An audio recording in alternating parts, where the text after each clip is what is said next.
Conversas no FM.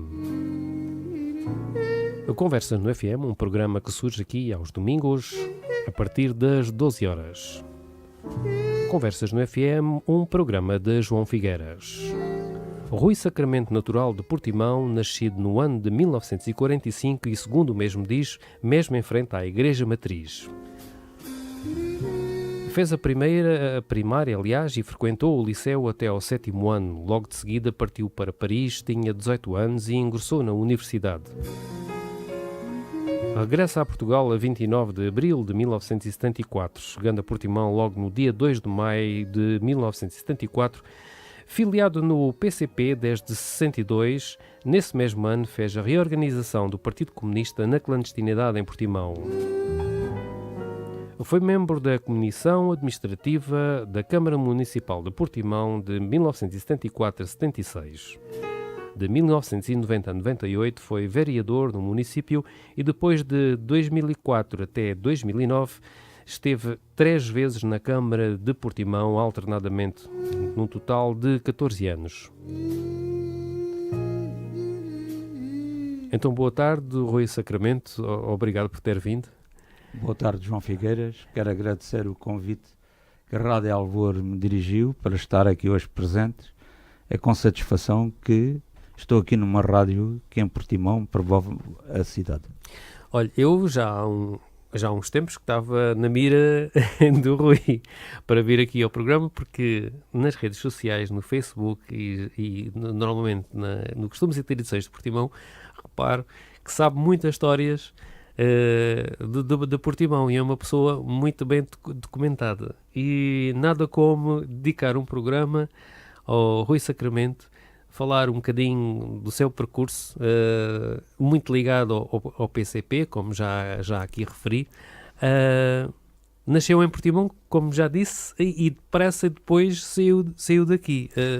Mas havia alguma urgência? Estava ligado ao PCP? Havia alguma urgência em apressar as coisas? Como já muito bem disse, eu nasci em Portimão. Este conhecimento da cidade e do concelho e da região deve-se sobretudo a acompanhar o meu pai, que foi na altura, durante largos anos, correspondente dos jornais de Lisboa e alguns do Porto aqui na cidade, nomeadamente do Século, do Diário Popular, do Diário Ilustrado, do Diário de Notícias e de alguns jornais também do Porto. Depois este convívio com muita gente levava a contactar com pessoas que contavam histórias e conheciam aqui Portimão. Antigamente conhecia 3/4 de Portimão, hoje nem sequer chega a 1/4, e era uma cidade onde é que todos conheciam, não é? E esta cidade tem muita história. Delas há algumas dos episódios muito interessantes, mas que são desconhecidos da atual população, sobretudo das gerações mais novas. Estou-me a lembrar de uma história que contou há tempos sobre a clandestinidade dos membros do Partido Comunista, que para conseguirem ter uma reunião sem serem escutados, tinham aí um estratagema. Qual era? Pois, isso não foi da organização do meu tempo. Como bem disse, eu reorganizei o Partido Comunista Português em Portimão na clandestinidade. Nós éramos jovens nessa altura, tínhamos contacto aí em diversos setores, fazíamos campanhas de agitação e propaganda, inclusivamente nas praias.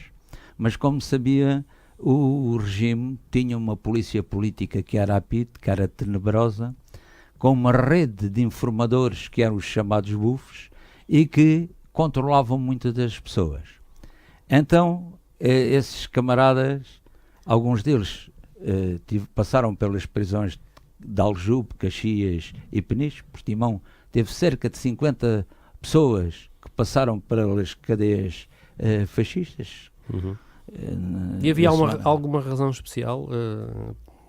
Na altura, Portimão era a pesca, eram as fábricas. Havia uma certa revolta a nível de operariado? Sim, Portimão pode-se dizer que sempre foi um centro operário e pescatório. Haviam 21 fábricas de conservas, tanto desta margem aqui como da margem do lado de Lagoa, com cerca de 7.000 operárias e operários conserveiros, e havia cerca de 50 traineiras, cada traineira com 22 homens, que pescavam e que estavam matriculadas no Porto de Portimão, além de outras embarcações, como aquelas de transporte que eram as enviadas, e que em meio de cada traneira transportes tinha duas enfiadas. Pois, e havia aquelas que andavam à sorte. À sorte. E, sim, e esses também transportavam o peixe. Portanto, era um centro de trabalho. E Portimão teve sempre uma tradição revolucionária. No tempo da República, o grande movimento operário que havia em Portimão era de anarcossindicalistas, que eram os próprios operários que fundaram as associações de classe dos trabalhadores. Havia em Portimão várias associações, a Associação dos Marítimos, a Associação de Classe dos Estivadores, a Associação de Classe dos Soldadores à mão, porque antigamente as conservas não tinham cravadeiras, eram soldadas à mão com um aparelho que lhes chamavam as ratoeiras, e ainda havia a Associação dos Sapateiros e a Associação de Classe da Construção Civil. Portanto, e então haviam alguns que levantavam a voz em nome do povo e a PIDE não perdoava. E havia que reunir e reorganizar. E qual era o sítio? Um dos sítios. Pois, depois, mais tarde, o primeiro contacto que houve em Portimão com o Partido Comunista foi em 1926, já depois do golpe militar do 28 de maio de 1926. E esse contacto levou a que muitos desses anarcossindicalistas se filiassem no Partido Comunista e desenvolvessem a sua atividade. Então, já no período avançado, depois de 1934, Salazar decidiu acabar com essas associações de classe, transformaram essas associações de classe com elementos da sua confiança dos sindicatos nacionais. Mesmo assim, o partido desenvolvia ações dentro dos próprios sindicatos nacionais. Aqui, nomeadamente, é necessário referir que a primeira caixa de previdência que houve em Portugal nasceu em 1946, foi a Caixa Sindical dos Operários da Indústria de Conservas de Portimão e Lagos. Foi a primeira caixa estava à frente nessa altura do sindicato um homem que foi um operário conserveiro que trabalhou no FEU, que era o Ilídio. Esse homem foi o presidente do sindicato, mas era apoiado por muita gente, não é, do Partido Comunista e outros que não eram do Partido Comunista, mas que eram do movimento unitário. E qual era a forma ardilosa que os camaradas na altura arranjavam para se reunir? Pois, como a repressão era bastante grande, não bastava só discutir política, às vezes havia questões de liberdade individual. Por exemplo, hoje é impensável para um jovem saber que um indivíduo, para ter um isqueiro e para acender um isqueiro, tinha que ter uma licença. Para ter esse isqueiro, tinha que ter uma licença, e se não tivesse a licença era multado. E se não tivesse dinheiro para pagar a multa, ia preso. Isto hoje é impensável, não é? E também referiu no outro dia, na página do Facebook, que o José Afonso, em 1963, de 62 para 63, na passagem do ano, esteve em Portimão, na altura, na então taberna do Larussa, e isso. Cantou à porta fechada. Conte lá um bocadinho da história. Pois, queria-lhe só dizer que nós, na clandestinidade, tínhamos várias formas de reunir, para fugir às vistas da PIDE dos seus informadores, e de facto havia uma zona que é na Praia dos Carianos, aquele rochete mais avançado, que lá está, que íamos para lá pescar, e estávamos lá, e aquilo com a maré cheia estava rodeado de água, já ninguém tinha acesso, e faziam lá reuniões, estavam a pescar e estavam a reunir. Nessa altura as celas não tinham mais que 5 pessoas, precisamente para fugir à repressão policial, E era uma das formas que nós utilizávamos, mesmo aqui nos arredores de Portimão. E essa história da vinda do Zeca Afonso em 1963, no 1º de janeiro de 63, que pela madrugada dentro cantou à porta fechada na taberna de Larussa, é uma história que poucos conhecem e ficaram a conhecer ultimamente. Nós divulgamos isso no Facebook. O Zeca Afonso estava nessa altura a dar aulas no Algarve. Não sei se já estava em Faro, se estava em Lagos, mas ele esteve em Lagos. Depois deu-se a passagem do ano e foi convidado a vir à antiga pensão central à passagem do ano, porque a pensão nessa altura era de uns tios meus e o Zeca Afonso tinha nascido em Moçambique, onde é que tinham estado os meus primos e tios, e fez lá uma passagem de ano. Entretanto, aquilo que estavam lá misturados jovens e mais idosos, e então saímos para a rua e fomos andando a conversar e encontramos a taberna do Larussa aberta, que é hoje a Taberna da Maré. Taberna da Maré. O Larussa, quando nos viu, mandou logo entrar, não é? Fechou as portas. O Larussa também era um antigo preso político quando trabalhou nas conservas em Portimão.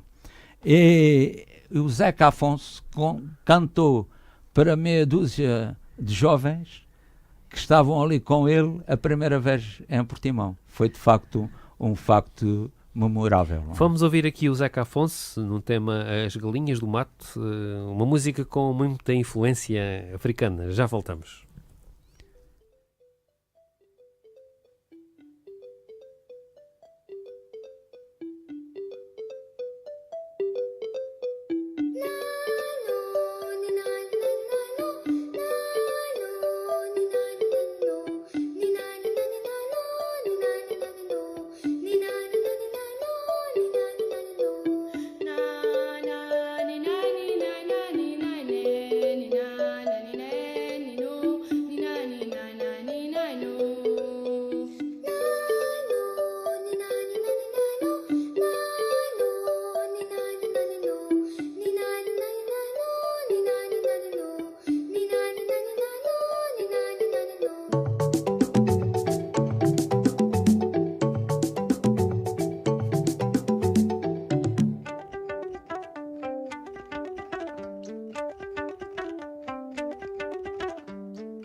Conversas no FM hoje, a conversa com o nosso convidado, Rui Sacramento, um homem ligado ao PCP desde quase sempre, muito jovem, foi militante, foi ativista. Com 18 anos vai para Paris estudar o quê? O que é que se propunha a aprender? Eu, ao contrário de muitos jovens, não tinha qualquer compromisso militar porque ainda estava fora desse período, portanto 18, 19 anos. Mas fui porque comecei a ver que a PIDE andava a vigiar-me e andava no meu encalço. Pois.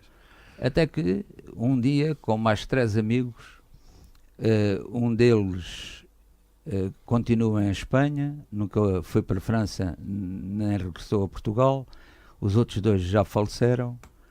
Fomos os 4, partimos uma manhã aqui de Portimão, no comboio, fomos direitos ao Porto, depois do Porto fomos para Miranda do Douro. E porquê Miranda do Douro? Porque é a parte entre Portugal e França mais próximo da fronteira francesa. Uhum. Tivemos ainda lá uns 3 ou 4 dias em Miranda do Douro, não é? As pessoas pensavam que nós íamos lá trabalhar para a construção do tribunal que estava nessa altura a ser construído em Miranda do Douro, e nesse dia 1 de novembro de 1964 jogava até o Oriental em Portimão, nunca mais me hei de esquecer. Arrancamos direitos a Miranda do Douro com passagem pelo Porto, e então passamos num táxi até à fronteira e eu disse ao homem, olha, a gente vai mas é para a França. E o motorista do táxi diz, estão a ver além aquelas luzes além? Aquilo já é Espanha. Vocês, se quiserem, vão aí a mato, pá. E foi o que nós fizemos, os 4, não é? Uhum. Pusemos a pé a atravessar aquilo que, como sabe, aquela zona é de muita propriedade dividida. Aquilo que tinha tudo de muros a ladear as propriedades, as pequenas parcelas de terra. Atravessamos aquilo até que encontramos uma estrada e rumamos a norte, que viemos já apanhar a estrada de Quintanilha, na fronteira de Bragança, para Zamora. Uhum. Epá, começa a cair a neve, nós os 4 a fugirmos para a estrada fora, encontramos uma casa de cantoneiros abandonada, lá nos metemos para ver se a tempestade de neve passava, ainda demos fogo lá a uma porta para nos aquecermos, e depois, passado um tempo, aquilo parou a neve e voltamos a arrancar. A seguir viagem. E fomos direitos com alguns episódios interessantes, que encontramos a Guarda Civil que ia para Zamora num autocarro, mandou-nos voltar para trás, e a gente veio 1 quilómetro para trás e depois avançamos direito a Zamora. E em Zamora estávamos ali a tentar saber dados sobre a partida dos comboios para Madrid ou para outra localidade espanhola, porque aquilo era relativamente próximo da fronteira, e estávamos num restaurante a jantar e aparece um indivíduo que era locutor da Rádio Zamora e que até falava português, não é? Meteu-se connosco, começou a conversar, nós dissemos que íamos para São Sebastião, mas não sabíamos o horário do comboio.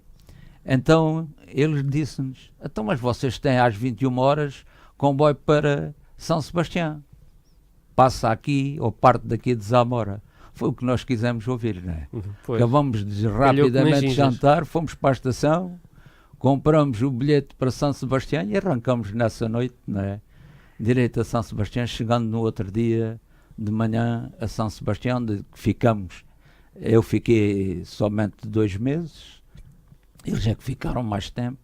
Onde é que nós encontramos lá a trabalhar 2 ou 3 pessoas de Portimão que já tinham chegado antes, não é? Que trabalhavam lá na construção de um túnel que estavam a construir nos arredores de São Sebastião. Eu fiquei lá até que no outro dia, uns dias mais tarde, ia a Irún para ver como devia passar a fronteira de Irún para Andai, que já era a parte francesa. Havia ali uma ponte antiga que ainda existe, não é? Hoje tem mais do que uma ponte entre Irún e Andai, fronteira franco-espanhola, e havia uma bomba de gasolina que ainda lá está, onde é que um moço espanhol basco me disse, queres ir para a França? Vens aqui de manhã, por volta das 5h30, 6 horas, porque há uma série de trabalhadores fronteiriços que são espanhóis, vivem em Espanha e trabalham em França. Em Irún, em Andai, em Biarritz. Assim dito, assim foi feito. E assim foi, até que um dia de manhã, pá, lá fui para Irún na noite, meti um saco às costas, na gabardine, levava uma capa de passaporte, a enrolar o meu passaporte português que nunca cheguei a utilizar, E passei com os trabalhadores espanhóis, com um ponto fora, não é? A imitar que levava ali a comida dentro do saco. O polícia espanhol estava lá na fronteira, sentado, não disse nada. Quando ia à meio da ponte, olhei para baixo e vi a água que levava a corrente do Benóbia, que é a ribeira, é o rio que divide a Espanha da França. E quando cheguei à fronteira francesa, o polícia francês estava lá na guarita, nem sequer olhou nem nada. Cheguei ao comboio, entrei num comboio que conduzia os trabalhadores de Irún até Biarritz e Bayonne, e uns iam trabalhar para fábricas, outros para a construção civil, outros para os mais variados serviços. E aí, em Bayonne, depois apanhei um comboio direito a uma outra cidade francesa, onde é que tinha lá um amigo. Pronto, E entrei em França. E as coisas foram mais fáceis e começou a sua aventura. A sua aventura. A aventura. Uma aventura bem-sucedida. Depois cheguei de madrugada à Gare de Austerlitz. Madrugada não, ao fim do dia à Gare de Austerlitz. Fui a Boulogne-Billancourt, onde é que já estavam pessoas de Portimão. Por acaso encontrei um amigo que está hoje no Canadá, que era o Calitas, que era um pescador. Fiquei lá a dormir lá no quarto dele, e passado 2 ou 3 dias fui pedir trabalho e arranjei logo trabalho e fiquei em Paris. Não é? Ora bem, a seguir da música... Trabalhei na Renault. Sim. Durante 10 anos, na fábrica de automóveis da Renault em Billancourt. Uhum. E depois comecei a estudar na Universidade de Paris 8, que era em Vincennes, à altura que deu-se o 25 de Abril, e eu regressei a Portugal no dia 29 de abril de 1974 e a Portimão no dia 2 de maio de 1974. Vamos ouvir aqui um certo da Gare de Austerlitz, de José Mário Branco. Já voltamos.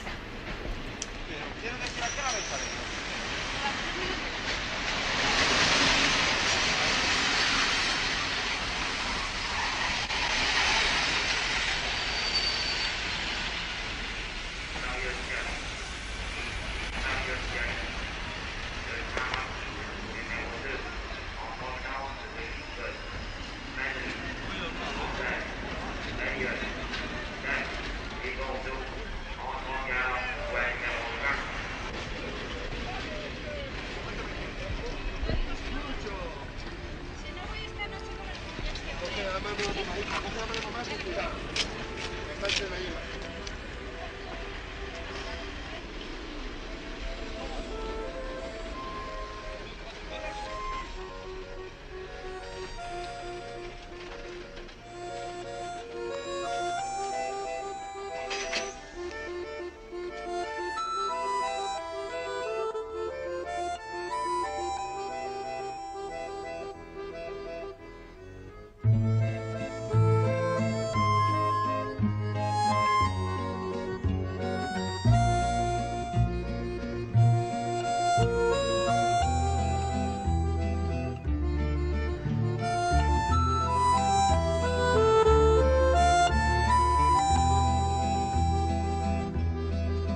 Quis saber quem sou, o que faço aqui,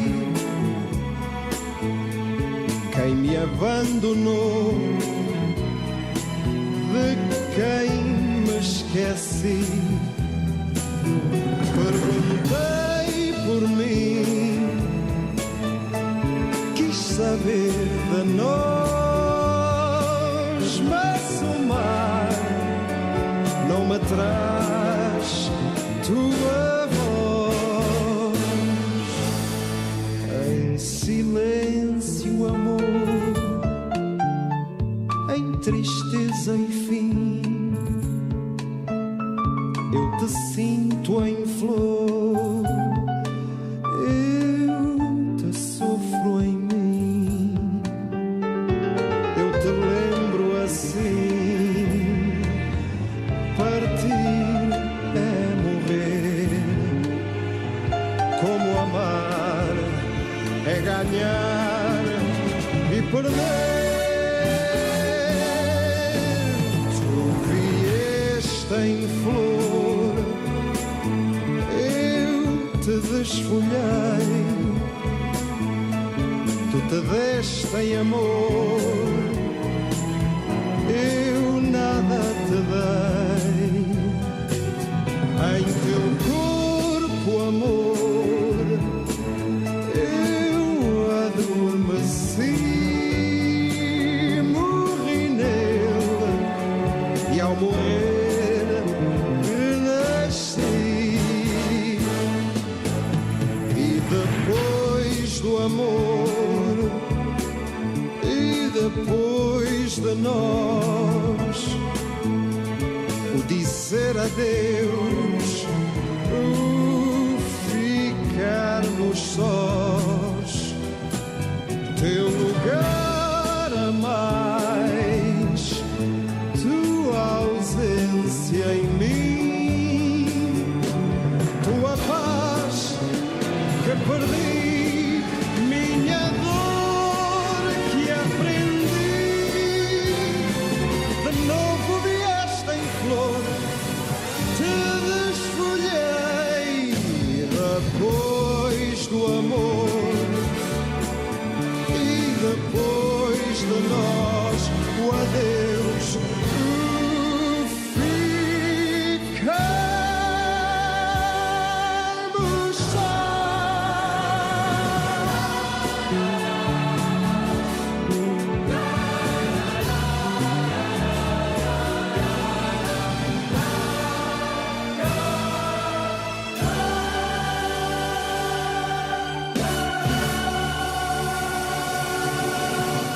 E depois do adeus, um tema emblemático que ficou ligado ao 25 de Abril, pelo facto de ser a música senha para o 25 de Abril de 74, um tema cantado magistralmente por Paulo de Carvalho, com música e letra de José Nisa.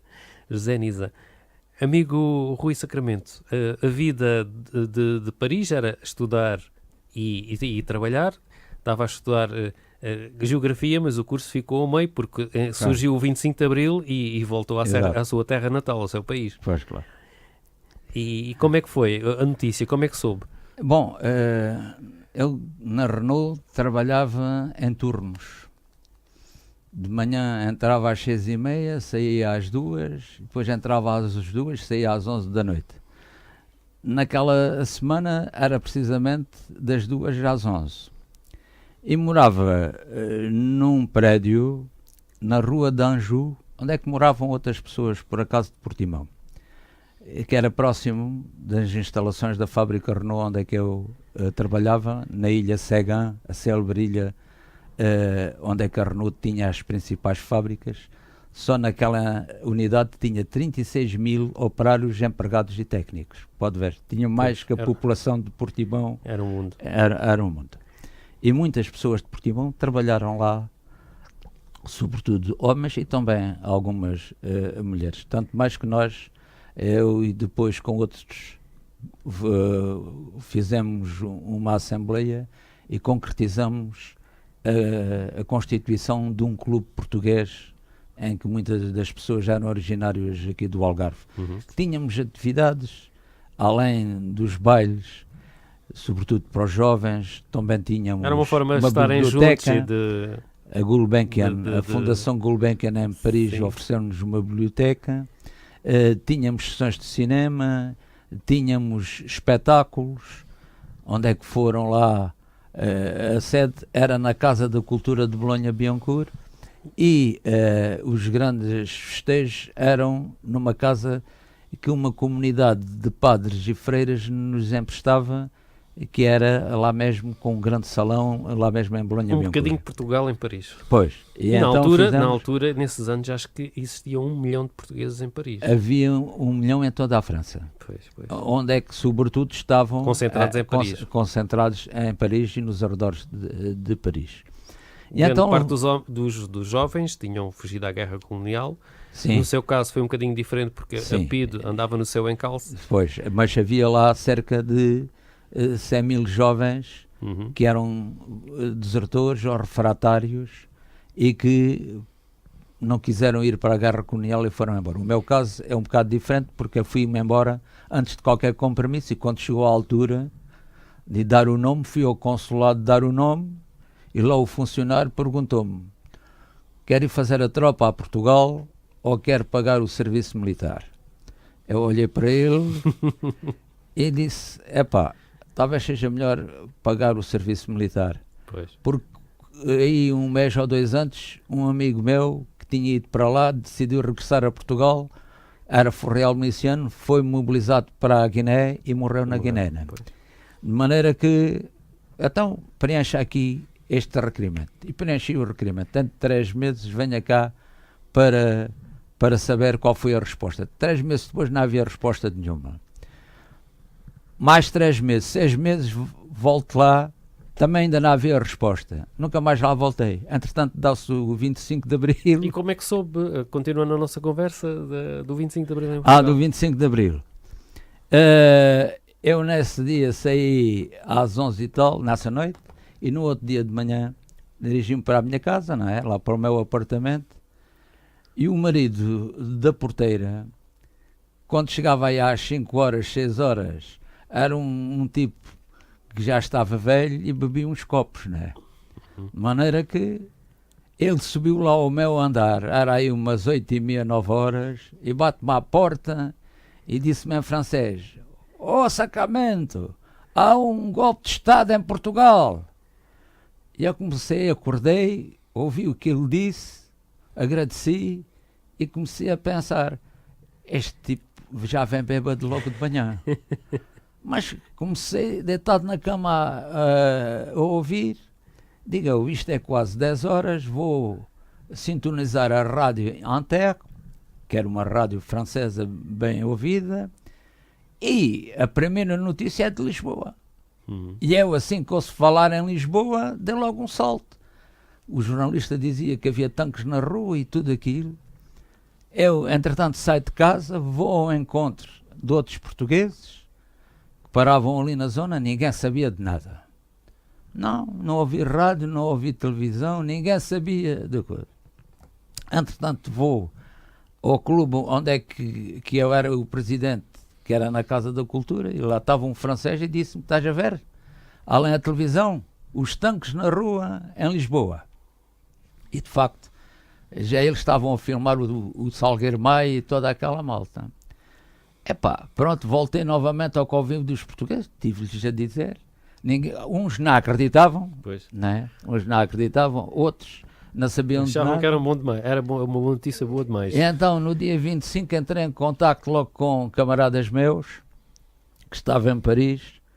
Alguns vieram logo no dia 27 para Portugal, e eu com mais 3 viemos de automóvel no dia 29 de abril de 1974 e chegamos a Lisboa no dia 30, vésperas do célebre 1º de maio. E portanto... infelizmente os outros 3 já morreram, só eu é que ainda estou vivo, não é? E durante 6 meses uma pessoa andou a pensar se aquilo ainda era verdade. Era verdade. Não é? De um momento para o outro a pessoa puder vir a Portugal, não é? É um sonho tornado realidade. Vamos É um aqui sonho. novamente à música com o José Mário Branco. Já voltamos, é o companheiro. Companheiro, aqui estou para te falar. Estas paredes me tolhem os passos que quero dar. Uma é feita de granito, não se pode rebentar. Outra de vidro rachado, para as duas pernas cortar. É companheiro, resposta te quero dar. Só tem medo desses muros quem tem muros no pensar. Todos sabemos do pássaro cá dentro a querer voar. Se o pensamento for livre, todos vamos libertar.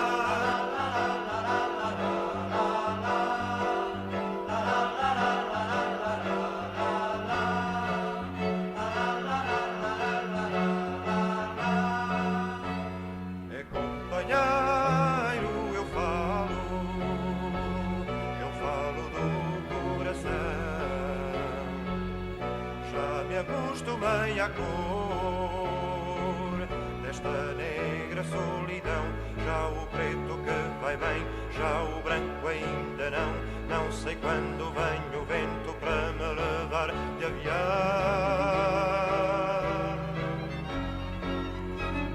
É companheiro, respondo do coração. Ser sozinho não ensina nem de rato de porão. Faz também soprar o vento, não esperes o tufão. Põe sementes do teu peito nos bolsos do teu irmão.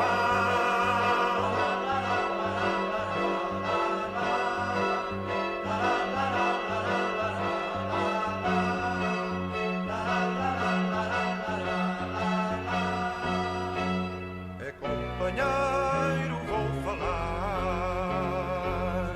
falar do meu parecer. Vir ao vento muda a sorte. Toda a vida ouvi dizer, soprou muita ventania, não vi a sorte crescer. Meu destino é sempre o mesmo, desde moço até morrer.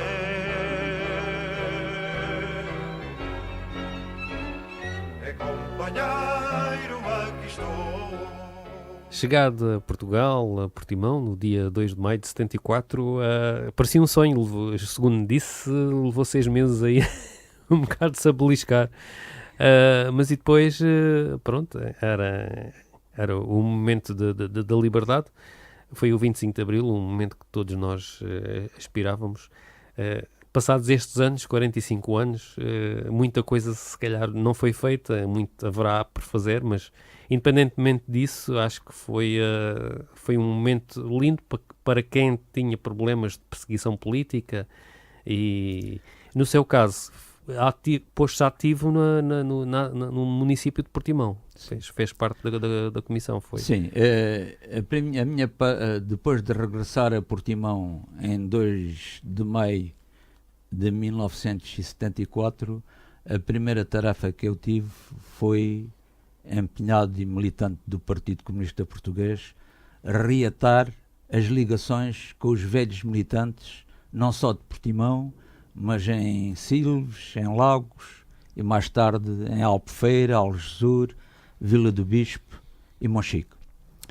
E, entretanto, apareceram aí iniciativas que me pediram para contribuir no sentido de esclarecer as situações em relação ao movimento sindical, das conserveiras, dos pescadores, fundação do Sindicato dos Pescadores, a criação de uma comissão de pescadores. Na altura ainda havia um número bastante grande de pescadores em Portimão, a limpeza de outros sindicatos como da construção civil e do comércio e escritórios, mas a tarefa principal foi o enquadramento na Comissão Administrativa da Câmara de Portimão, que assumi juntamente com os outros 6 elementos em maio de 1974, por despacho do Governo Provisório. Fomos nomeados A composição nessa altura eram quatro elementos do MDP-CDE, um do PS, outro do PSD e outro do PCP. Lembra-se das primeiras eleições autárquicas? Sim, a Comissão Administrativa preparou as primeiras eleições autárquicas. Durante 2 anos, o que houve da parte da Comissão Administrativa, e isto é necessário que se saiba, só o seu presidente é que tinha um ordenado, um vencimento de 11 mil escudos por mês, porque os outros não ganhavam absolutamente nada, nem senhas de presença existiam. E a principal perspectiva da Comissão Administrativa foi dar condições às populações para viverem melhor. Claro. E então a Câmara nessa altura não tinha muito dinheiro, mas os serviços municipalizados tinham uns milhares de contos. Milhares de contos. Não se justificava que esse dinheiro estivesse a render no banco ou na Caixa Geral de Depósitos, quando não havia infraestruturas, não havia água canalizada, não havia estradas, não havia eletricidade nos núcleos urbanos em volta de Portimão.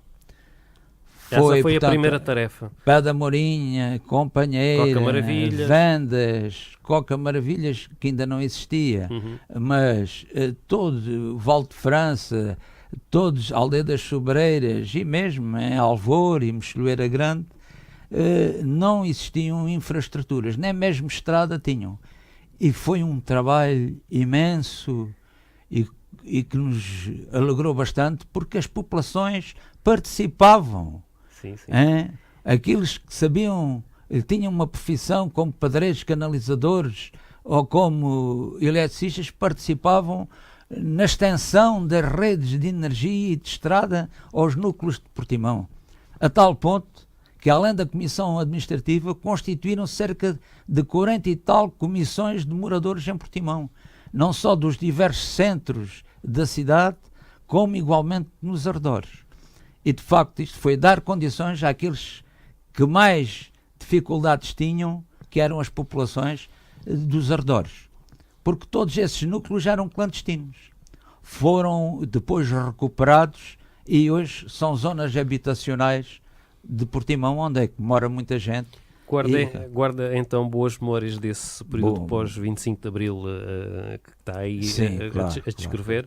Claro. No total teve 14 anos na Câmara Municipal de Portimão. Hoje já está fora, está reformado, não é? E é uma pessoa que, por isso é que eu trouxe cá, é uma pessoa que tem aquelas histórias muito pitorescas do Portimão, da pesca, da indústria conserveira.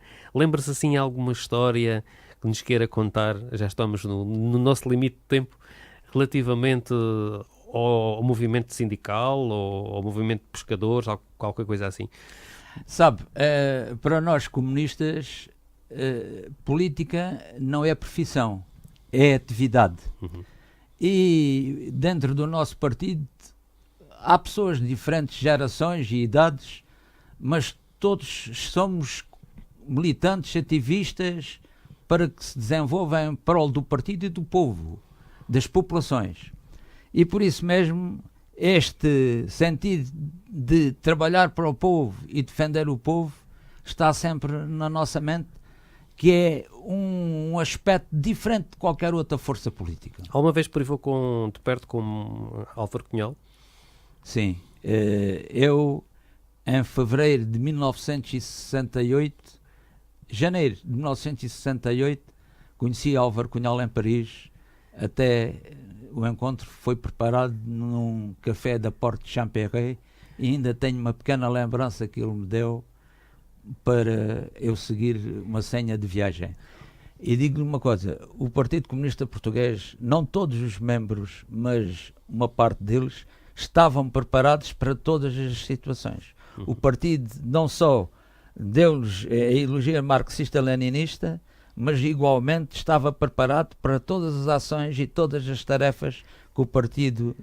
Hoje podemos dizer que, como sabe, com a República, depois deu-se o 28 de maio o golpe de Estado militar, todos os partidos republicanos desapareceram, disseminaram-se, o Partido Socialista autodissolveu-se em 1933 no Congresso de Coimbra, os anarquistas também desapareceram, anarcossindicalistas, e o Partido Comunista Português foi o único que resistiu e que preparou as condições objetivas para que os militares concretizassem naquela madrugada do 24 de Abril a Revolução e a transformação de Portugal numa república democrática e na liberdade.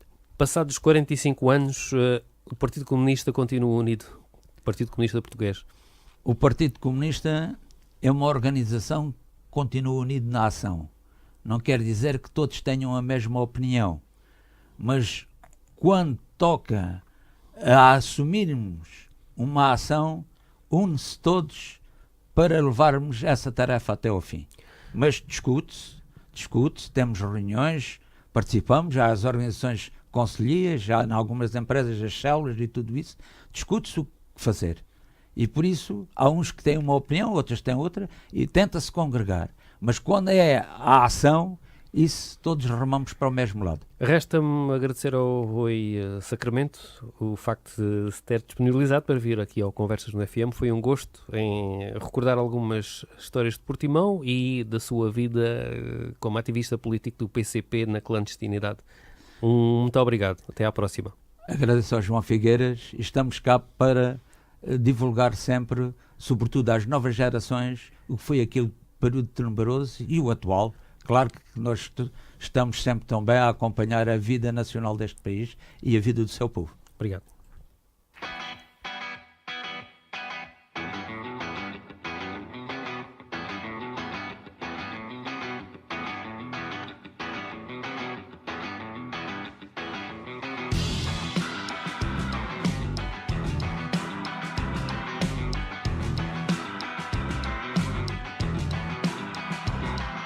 Viemos com o peso do passado e da semente. Esperar tantos anos torna tudo mais urgente. A saída de uma espera só se estanca na torrente. A saída de uma espera só se estanca na torrente. Vivemos tantos anos a falar pela calada. Só se pode querer tudo quando não se teve nada. Só quer a vida cheia quem teve a vida parada. Só quer a vida cheia quem teve a vida parada. Ai, só a liberdade a sério quando houver paz, o pão, habitação, saúde, educação. Só a liberdade a sério quando houver liberdade de mudar e decidir. Quando pertencer ao povo, com o povo produzir. Quando pertencer ao povo, com o povo produzir.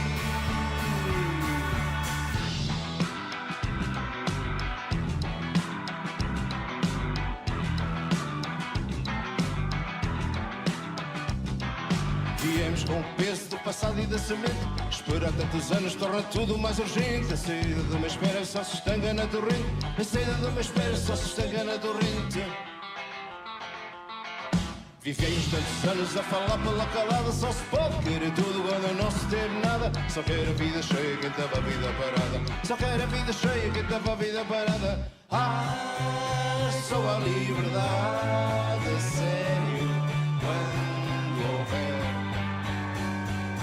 paz, pão, habitação, saúde, educação. Só a liberdade a sério quando houver liberdade de mudar e decidir. Quando pertencer ao povo, com o povo produzir. Quando pertencer ao povo, com o povo produzir.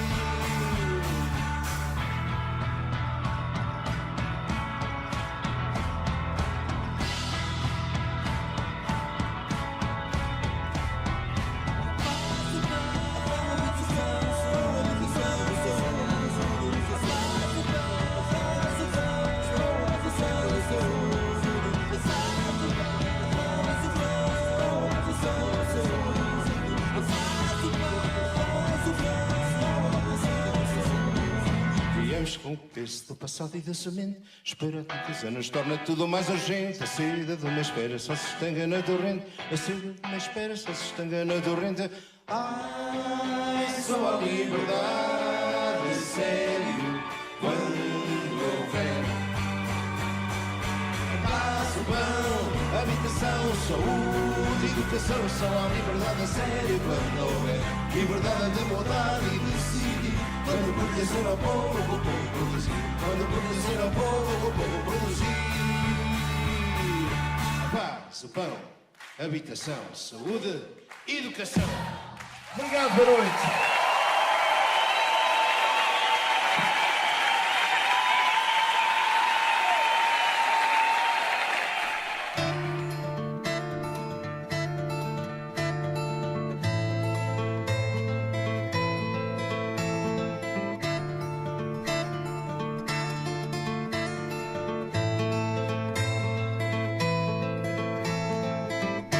La branche a cru dompter ses feuilles, mais l'arbre éclate de colère. Ce soir commentent les clameurs, le vent a des souffles nouveaux au royaume de France.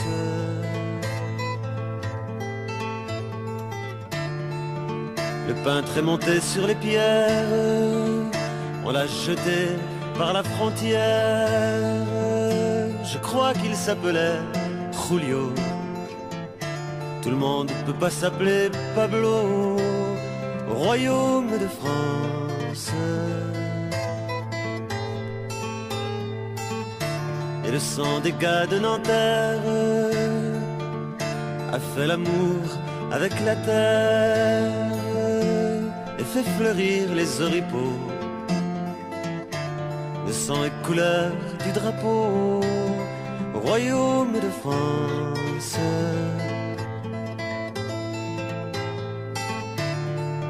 Et plus on viole la Sorbonne, plus Sochaux ressemble à Charonne, plus Beaujon ressemble à Dachau, et moins nous courberons le dos au royaume de France.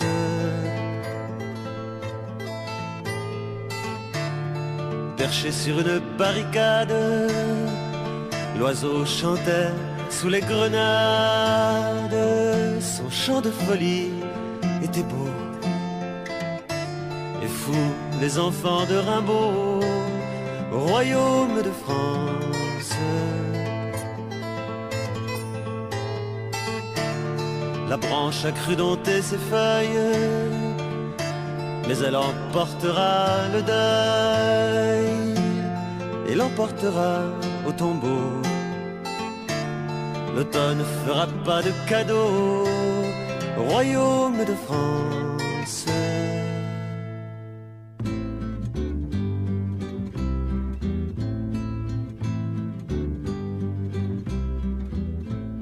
Há fogo enorme no jardim da guerra e os homens semeiam fagulhas da terra.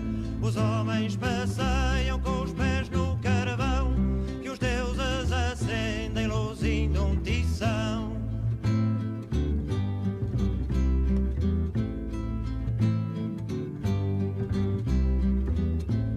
Para apagar o fogo vêm embaixadores, trazendo no peito água e extintores. Extinguem as vidas dos que caem na rede e dão água aos mortos que já não têm sede.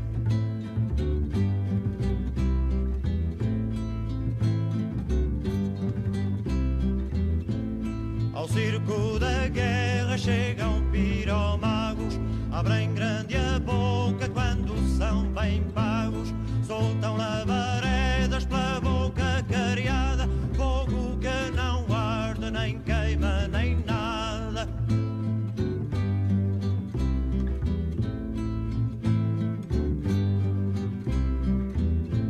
Senhores importantes fazem piqueniques, churrascam